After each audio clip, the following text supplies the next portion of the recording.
If I'm being honest, I never expected things to go this far. You hear stories about greedy relatives or entitled parents on Reddit and think, well, that could never be my family.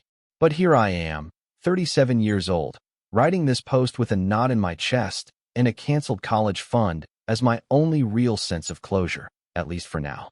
My name is Nathan, and I've always been the calm one in the family. The fixer. The one everyone calls when the Wi-Fi's down or when someone needs help moving furniture or figuring out how to claim a refund from Amazon. And for most of my adult life, I wore that role like a badge of honor, until I realized I was being worn down by it.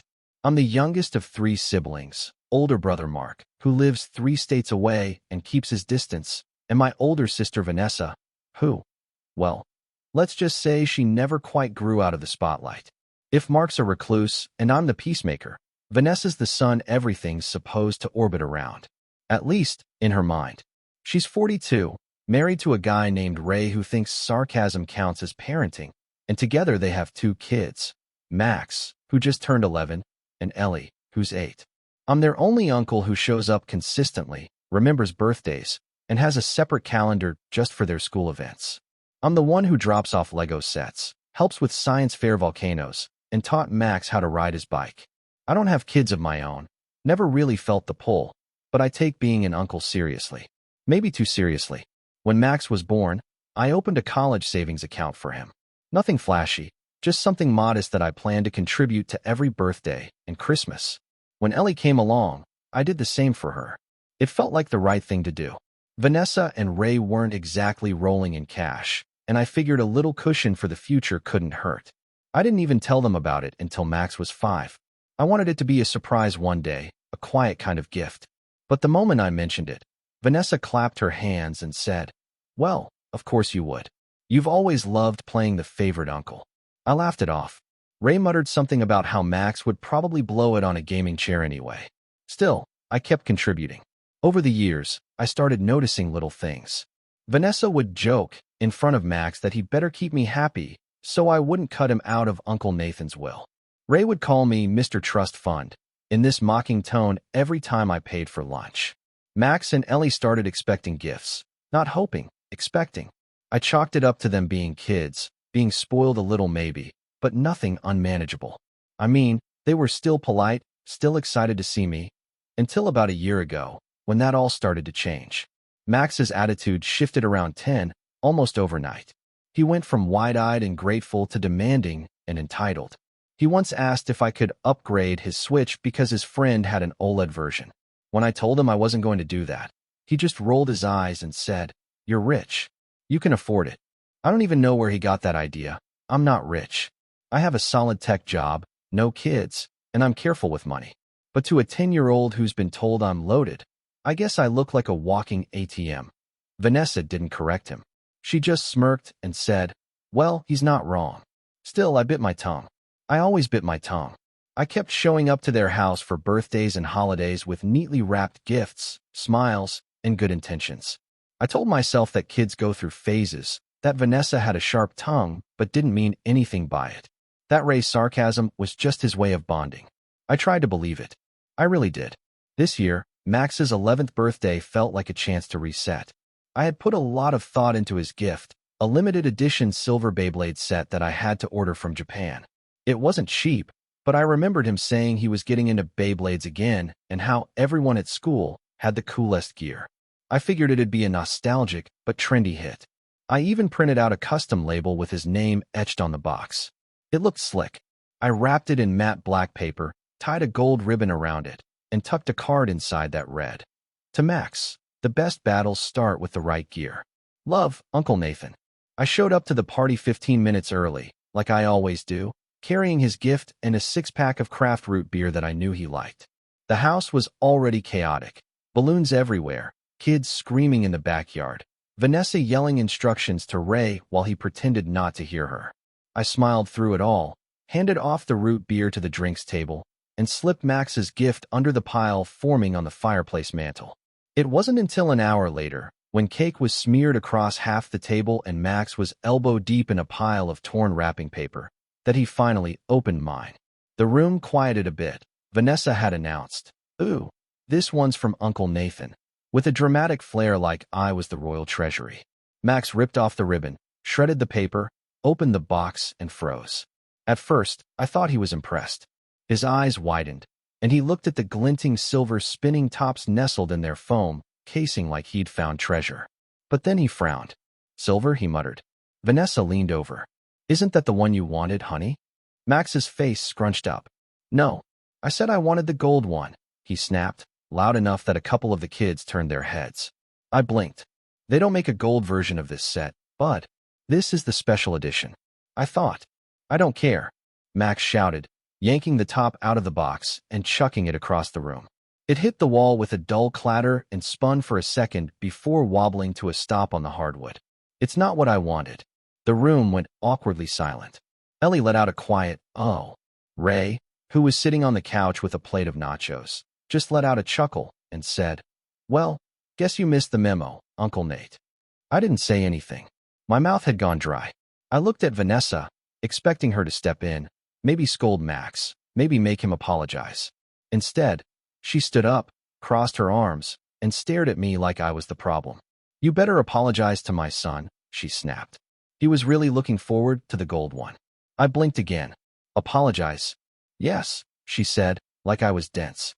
"You got his hopes up and gave him something he specifically said he didn't want. Don't act surprised he's upset." I looked at Max, who had now flopped onto the couch and pulled out his iPad like the whole tantrum hadn't just happened. I looked at the Beyblade spinning top still lying near the baseboard. And I looked back at my sister. My sister, who once cried when I surprised her with a handmade scrapbook of our childhood photos. Who used to say I was the only one in the family who truly understood her. That version of her was nowhere to be found. I swallowed hard. "Right," I said slowly. "I think I'm gonna head out." Vanessa narrowed her eyes. "Wait, what's your problem now?" But I didn't answer. I just picked up my coat, took one last look around the room, and left. Later that night, I opened my laptop, logged into the college savings accounts I'd been building for Max and Ellie for nearly a decade, and quietly closed them both. I didn't even touch the money. I just transferred the balance to a general investment fund under my name and changed the beneficiaries. Not out of spite, but out of clarity. The kind that hits you when the people you've bent over backwards for suddenly make it painfully clear that your efforts mean nothing to them. I didn't announce anything. I didn't send a dramatic email or post about it in the family group chat.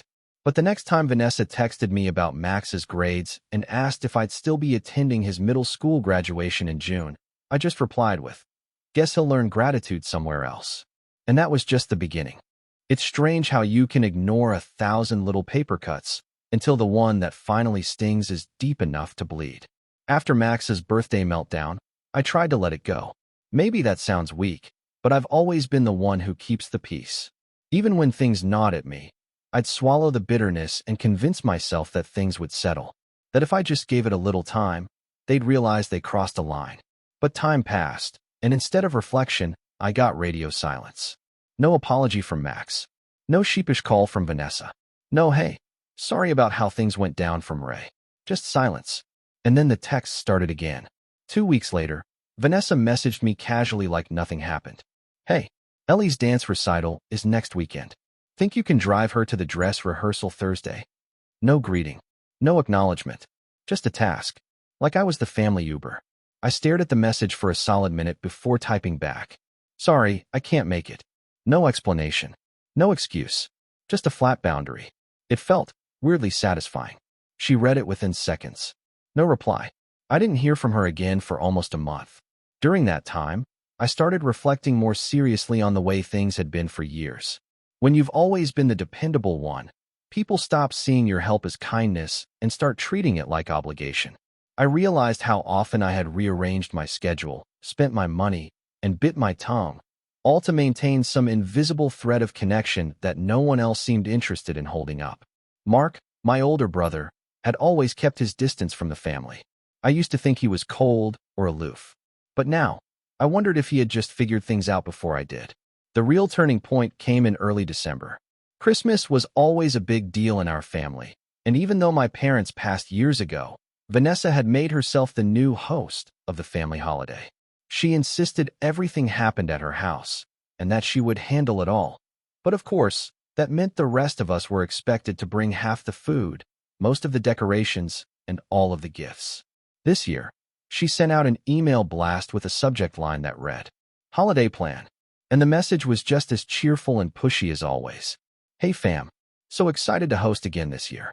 I'll be doing turkey, stuffing, and desserts. Nathan, can you bring mac and cheese, green bean casserole, and your cranberry orange salad from last year? Also, could you swing by Costco and grab the sparkling cider and apple pies?" Mark said he might come, but who knows? Oh, and just FYI, this year, we're doing a big gift format for the kids. So each adult should get one big present for each kid, max value $150, instead of a bunch of small ones. Let's keep it simple and fun. Vanessa, no please. No offer to reimburse for the pies. And the gift expectation was just dropped in like a footnote. I stared at the email for a while before calling Mark. He picked up after 2 rings. "Nathan." "Hey," I said. "Did you get Vanessa's email?" A beat, then a dry laugh. "Yeah, ignored it. Like I do every year." I hesitated. "You think I'm overreacting if I don't go this time?" "No," Mark said immediately. "You'd be doing what I should have done 10 years ago." We talked for another hour, longer than we had in months. And for the first time, I admitted out loud how used I felt. Mark wasn't surprised. "Vanessa only calls me when she wants something," he said. "That's why I stopped picking up." Still, I hadn't decided what to do yet. It's hard to walk away from people you've spent your whole life trying to please. I didn't want to feel like I was giving up on Max and Ellie, but I also couldn't ignore the bitterness curdling in my gut. So I compromised. I told Vanessa I'd come to Christmas, but I'd be bringing drinks and one side dish. I wasn't going to drop hundreds on groceries and extravagant gifts. She replied with a short, "Okay." Christmas Day arrived, and I'll be honest, I felt nervous, like I was walking into a minefield. I parked a few houses down and carried in the sparkling cider and a tray of green bean casserole. No mac and cheese, no cranberry salad, no Costco pies. I had neatly wrapped books for Max and Ellie, high-end hardcovers with personalized inscriptions. I knew they wouldn't squeal over them, but they were meaningful, at least to me. The second I walked in, Vanessa greeted me with a tight smile. "Oh, just those?" she said, eyeing the tray in my hands. "Yep," I replied. Ray looked up from the couch and muttered, "Guess budget cuts hit Uncle Nathan too." I set the dish down without replying and went to say hi to the kids. Ellie hugged me. Max didn't look up from his phone. Dinner was awkward. Vanessa made a big show of presenting the turkey like she was on a cooking show. Ray made several jokes about doing all the work. I mostly kept quiet. Mark didn't show. Then came the gifts. The kids tore through theirs like tornadoes. Ellie liked her book and gave me a sweet thank you. Max opened his, looked at it, and said flatly, "Is that it?" I didn't even have time to reply before Vanessa chimed in. "Max, say thank you." But her voice lacked any real firmness. He shrugged. Ray smirked. "Not quite a PS5, huh?" Something in me snapped. I didn't say anything, didn't raise my voice. I just stood up, picked up my coat, and left. Didn't even say goodbye. The fallout hit a few days later. I was at home when I got a call from an unknown number. I let it go to voicemail. Then a second call. And a third. Finally, I picked up. It was Vanessa, and she was furious.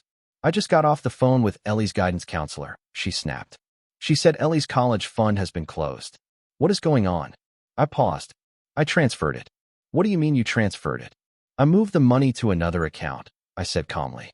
"I decided it was no longer appropriate to keep managing a college fund for kids whose parents treat me like an obligation." Silence. "You promised that money," she said, her voice cracking slightly. "That was for their future." "No," I said quietly. "That was a gift. One you never asked for. One I wasn't obligated to give. And frankly, given how things have been, especially after Max's birthday and Christmas, I don't feel like it's appreciated." "He's just a kid," she snapped. "And you're his parent," I shot back. "But instead of correcting his behavior, you blamed me. You embarrassed me in front of a room full of people and made me feel like an ATM that didn't deliver. That's not how this works." "Is this about you now?" she spat. "Are you seriously this sensitive?" "No," I said. "I'm seriously done." She hung up. The next day, I got a group message from Ray. Yes, Ray, accusing me of turning my back on family over a Beyblade and saying I was punishing innocent kids because of an adult disagreement. The irony nearly made me laugh. I didn't reply, but the final blow came a week later. My cousin Lisa texted me, "Hey, just saw Vanessa's FB post. Are you okay?" I blinked. I hadn't seen anything. I clicked over. Vanessa had posted a photo of Max holding an empty Beyblade box with a caption that read, "When your rich uncle cancels your future over the color of a toy." Hundreds of likes. Comments from her friends saying things like, "So sorry you're dealing with that. Some people just love holding money over others. And you and Ray are amazing parents. Max will succeed despite him." I stared at the screen, my hands cold.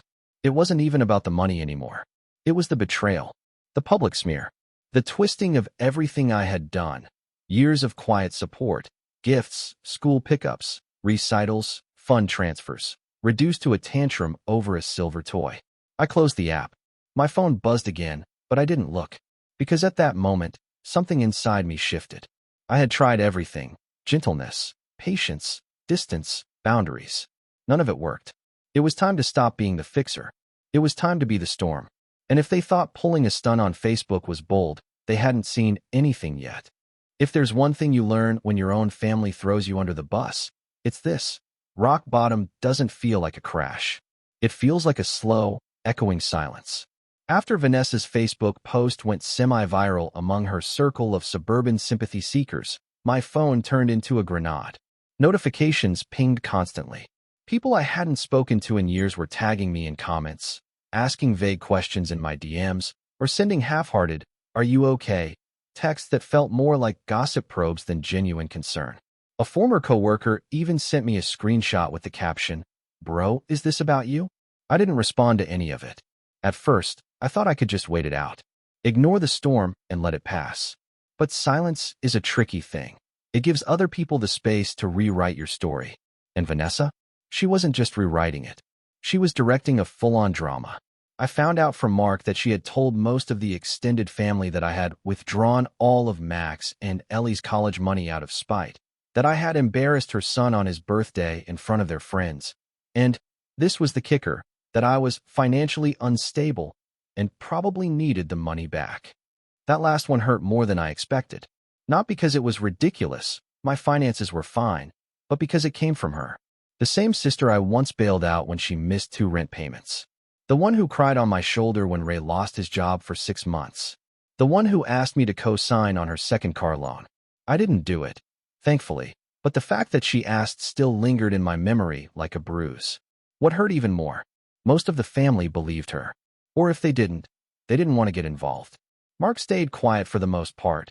He hated drama, but he told me he'd gotten a few calls from aunts and uncles just checking in on me, in that voice people use when they want to ask if you've had a mental breakdown without actually saying it.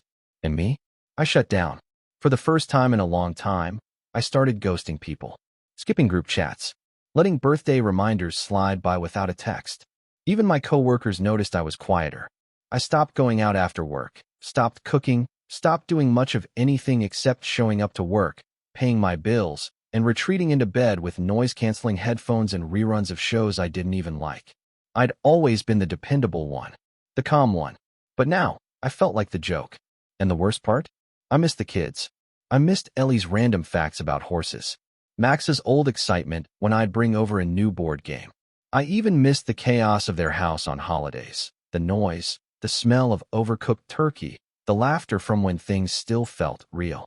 But every time I missed them, I reminded myself of Max chucking my gift across the room, of Vanessa crossing her arms and telling me I should apologize, of that awful Facebook post, and the way she turned a decade of support into a cautionary tale about stingy relatives. That version of my family. I didn't miss them. I grieved them. By February, I was in a rut. Not depressed in the clinical sense, just hollow, like I was waiting for something to fill a space that had once been full of meaning. That's when my friend Angela stepped in. Angela and I had met in college. She was one of the few people who had known both my parents before they passed, and had been like a second sister ever since. We hadn't seen each other much since the pandemic, but when she texted me out of the blue to get lunch, I didn't say no. We met at a quiet diner halfway between our apartments. She hugged me tightly the second I walked in. "You look like you've been living under a rock," she said, only half joking. "Not a rock," I mumbled. "More like under everyone's expectations." She listened without interrupting as I told her everything. From Max's birthday tantrum to Vanessa's public smear campaign, the college fund, Christmas, the fallout, all of it.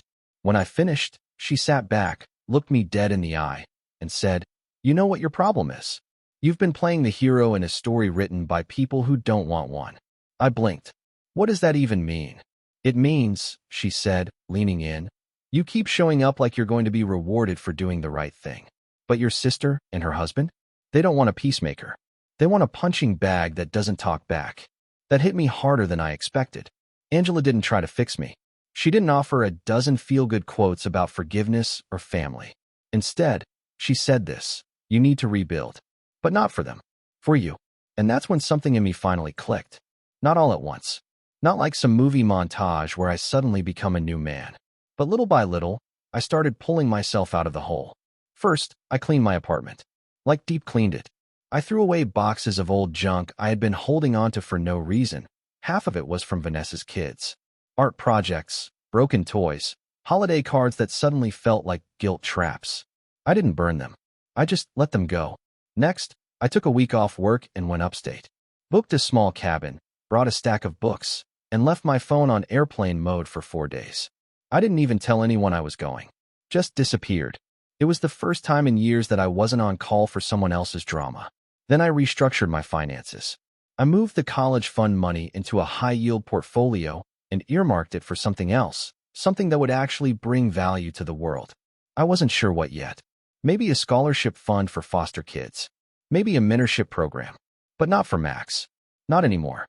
Work, surprisingly, became a safe space.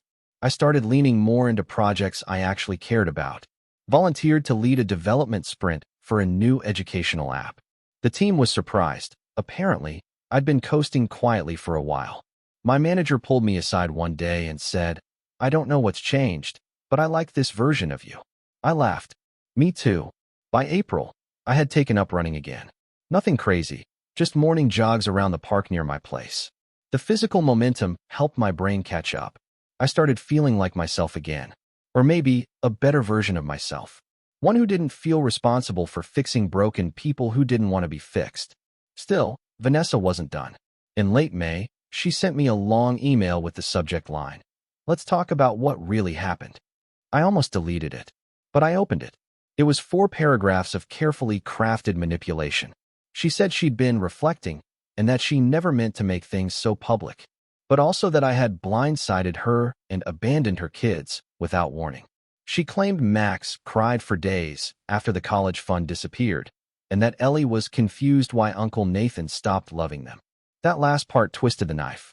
But I knew what she was doing. Painting herself as the victim again. Using the kids as emotional leverage. Trying to shame me into playing my old role again. I didn't reply. Instead, I started writing. Not to her. To myself. Journals, mostly. Pages of everything I had been holding in for years. Stories of the little slights, the passive-aggressive jabs, the holidays I spent alone after canceling plans because Vanessa needed me to babysit. The time she made me cancel a date because Ray had a dentist appointment. The countless weekends spent assembling birthday decorations or tutoring Max in math. And through all of it, I realized something crucial. I had never been seen as an equal. I was the helper, the backup, the convenient uncle who didn't have kids, so obviously his time was worth less. Angela encouraged me to submit one of the journal entries to a local storytelling event. I almost laughed her off, but she was serious. "You've got something to say, and people need to hear it." I sent it in. 2 weeks later, I was on stage in a cozy downtown bookstore, reading aloud to 30 strangers about the day a silver Beyblade shattered a decade of goodwill. They laughed. They gasped. A woman in the front row teared up when I described Max's tantrum. And when I finished with the line, "Guess he'll learn gratitude somewhere else," the room fell quiet, then erupted in applause. Something inside me healed that night. Not because I got revenge, but because I got my voice back. I didn't need Vanessa's validation anymore. I didn't need Max's approval or Ray's smirks. I didn't even need the family's understanding. I needed me. And for the first time in a long time, I was enough. But just when I thought the dust had settled, just when I had finally found some peace, an unexpected message landed in my inbox. It was from Ellie. A short, shaky email sent from her school account. "Uncle Nathan, can I ask you something?" I don't know who else to talk to. I read it twice, then a third time, and my stomach dropped. Because whatever piece I had found, it was about to be tested all over again. When I first read Ellie's email, my heart dropped into my stomach. Not because of the message itself, those 12 little words, but because of what they meant. She remembered me. She still saw me. For months, I had been telling myself that cutting off contact with the kids was the only way forward, that they were too far gone, too marinated in their parents' entitlement, that even if they did remember the things I did for them, it would be too little, too late.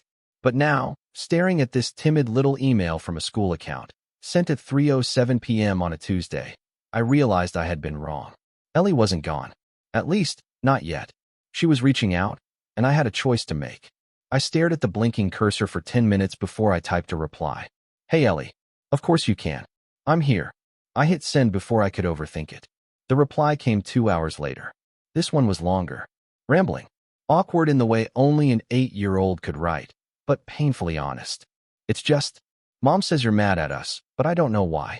I tried to ask, but she told me to mind my business.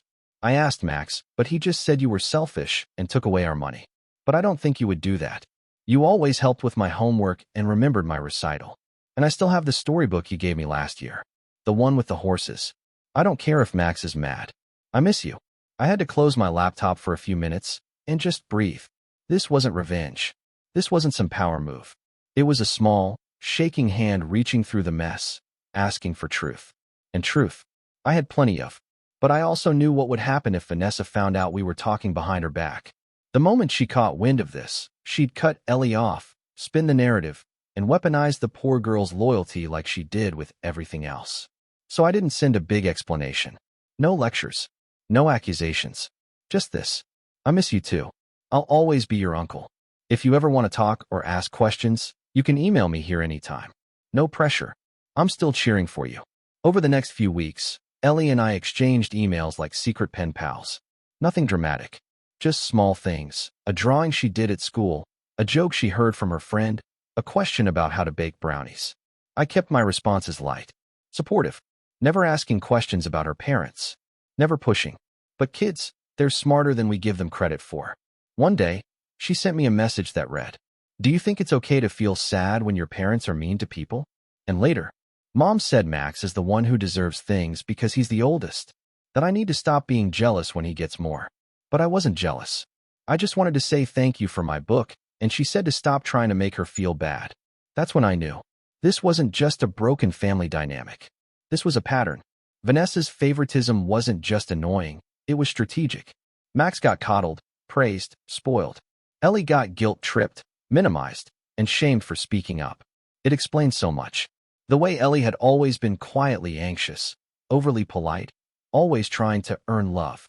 And it also explained why Max had turned into a brat. He was the golden child. Ellie was the afterthought. And now that I was gone, Vanessa had doubled down. I didn't tell Ellie this, of course, but I started documenting everything.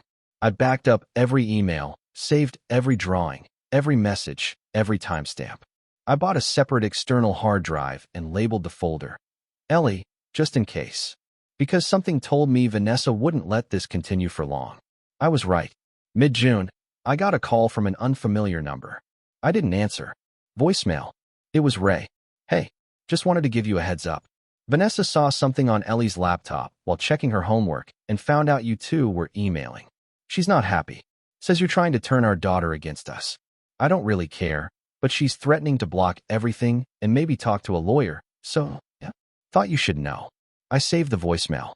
My hands didn't shake this time. Vanessa texted me 10 minutes later. "You need to stop contacting Ellie. This is wildly inappropriate.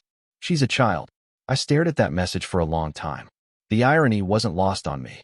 I was being accused of manipulating a child by the woman who had twisted my silence into a social media sob story, who had let her son throw a tantrum over a birthday gift and then demanded I apologize, who had made Ellie feel like less than because she dared to express gratitude. And now she wanted to play the concerned parent card? No, not this time. I didn't reply to her text, but I called my lawyer the next morning. Her name was Sandra, and I'd worked with her years ago during a property dispute. She was sharp, calm, and deeply unimpressed by theatrics. "I'm not looking to sue anyone," I told her. Not yet, anyway. But I want to protect myself. Smart, she said. Do you have any proof of communication? I've got emails, voicemails, messages. Nothing inappropriate. Just regular contact between an uncle and niece. Good, she said. Save everything. Print copies. And don't reply to any threats. If she escalates, you'll want a clean trail. I followed every word. But I didn't stop there. Because for the first time in a long time, I wasn't just reacting. I was planning. Over the next month, I started rebuilding quietly but deliberately. I wasn't just focused on self-care anymore. I was preparing. For what? Exactly, I didn't fully know. But the pieces were starting to come together. First, I reached out to Mark. We met for coffee, and I laid everything out. The emails from Ellie, Vanessa's reaction, the lawyer, my theory about the golden child dynamic. He listened silently, nodding at all the right moments. When I finished, he leaned back and said, "You're not wrong. I saw the same thing growing up.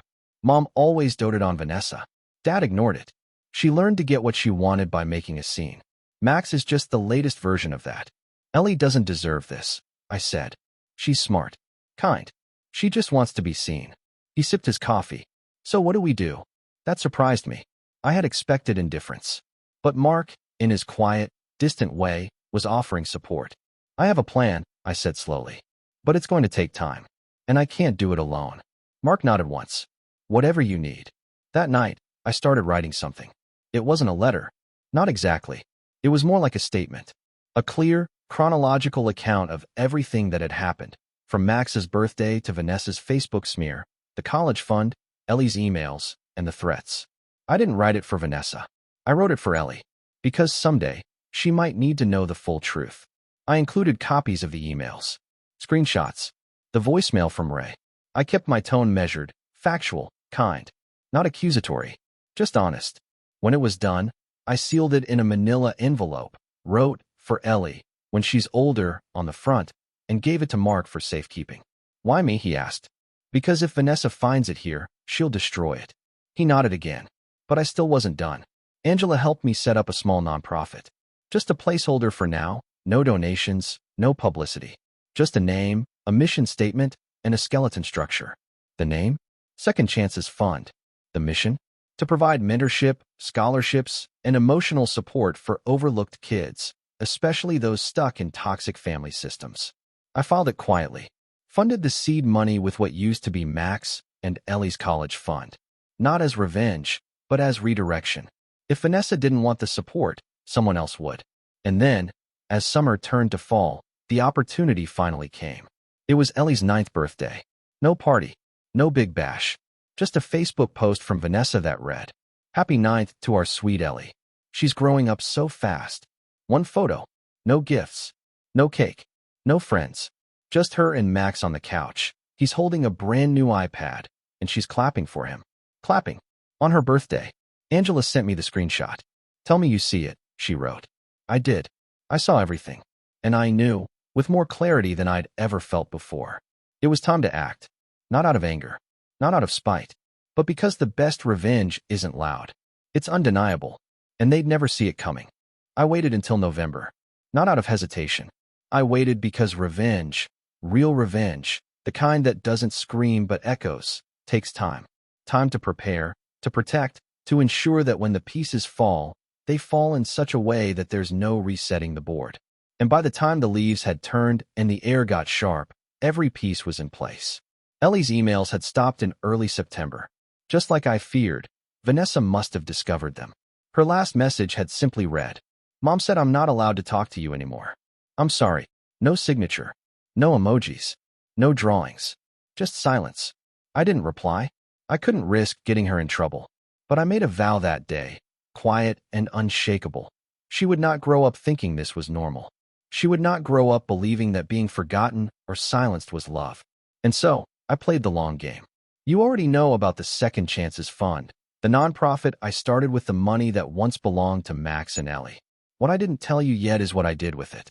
I partnered with Angela, who had nonprofit experience, and we expanded it. Quietly, carefully.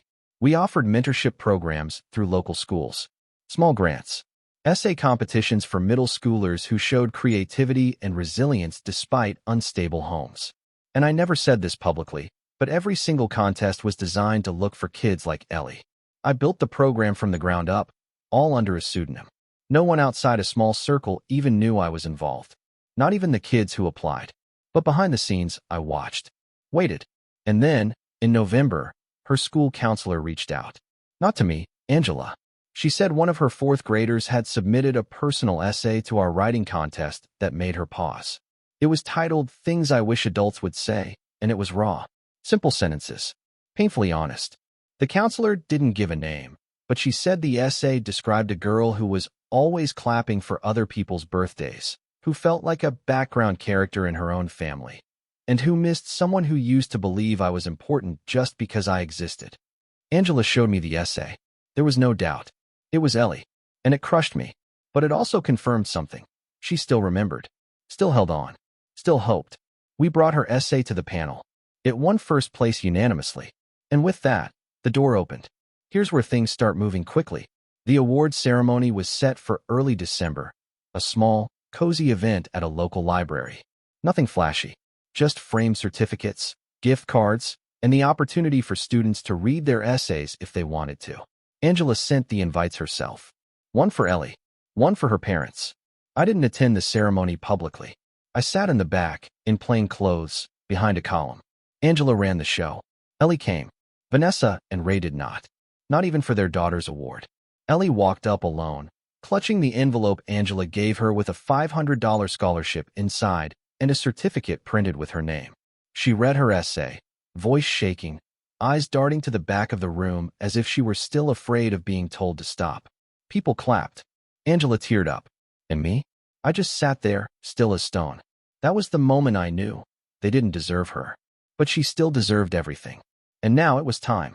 The next day, I submitted a formal, notarized affidavit to Child Services. I had consulted Sandra, my lawyer, and we had prepared everything. The emails, the essay, the voicemail from Ray, the photos from birthdays and holidays that proved patterns of neglect, favoritism, and emotional abuse. It wasn't dramatic. It wasn't even vindictive. It was factual, clear, supported by documentation and testimony.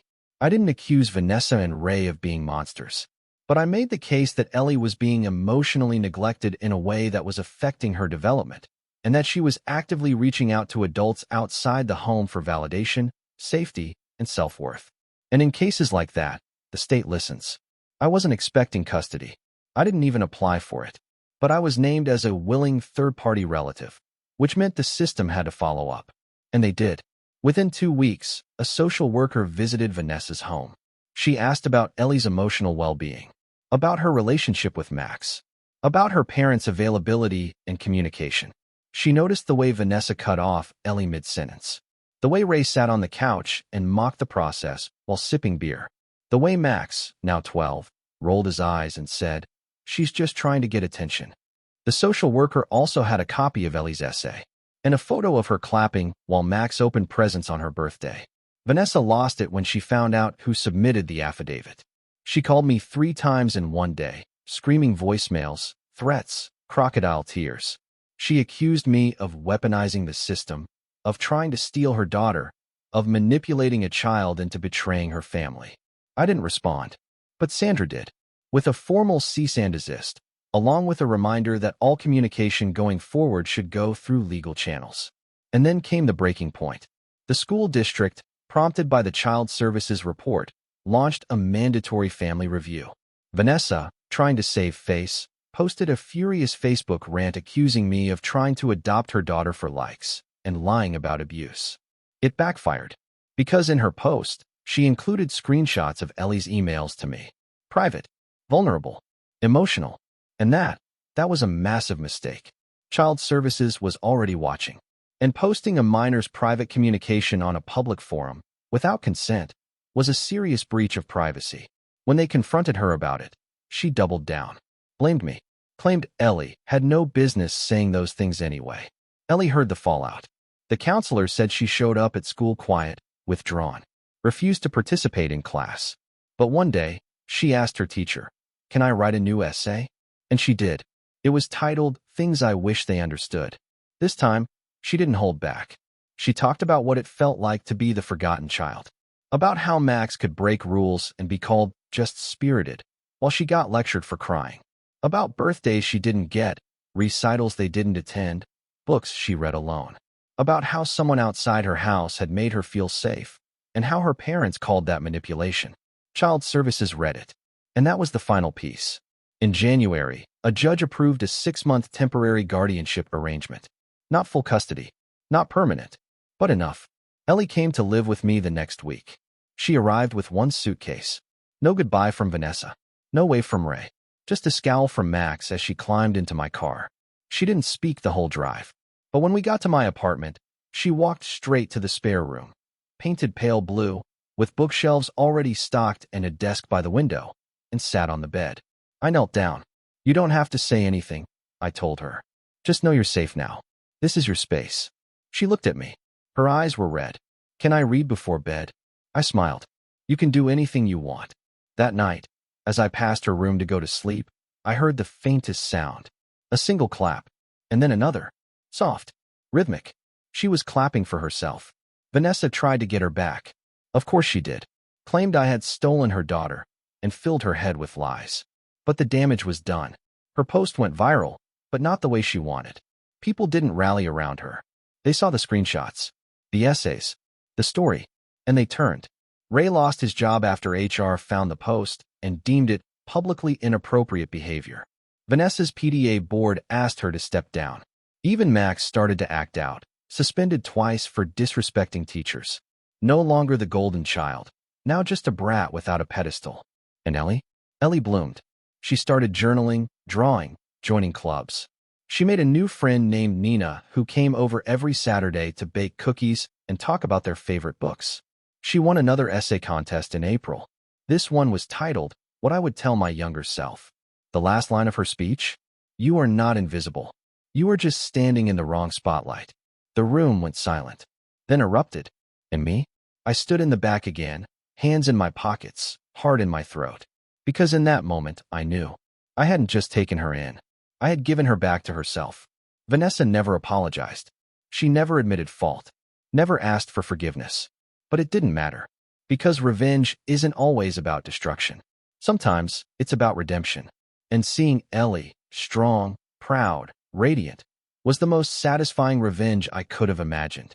The judge made the guardianship permanent in June. And on the first night of summer, as we sat on the balcony watching the sunset, Ellie turned to me and said, Uncle Nathan, do you think I'll ever stop feeling sad about them? I paused, then answered honestly, maybe not, but you'll learn to live happy anyway. She nodded, and as the sun dipped below the horizon, she reached out and took my hand. Quiet, calm, unshakable, just like the revenge they never saw coming.